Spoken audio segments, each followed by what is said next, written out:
If you want to enable or disable live caption on your Motorola smartphone, then first of all we can open settings.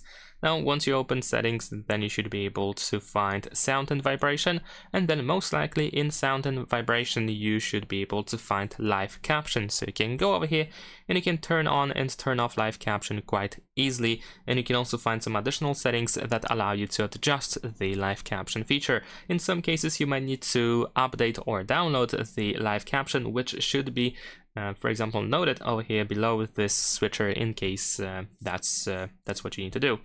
And on the other hand, if you don't have live caption in the sound and vibration settings, then you can just simply use the search field over here and just type live caption and you should be able to find it.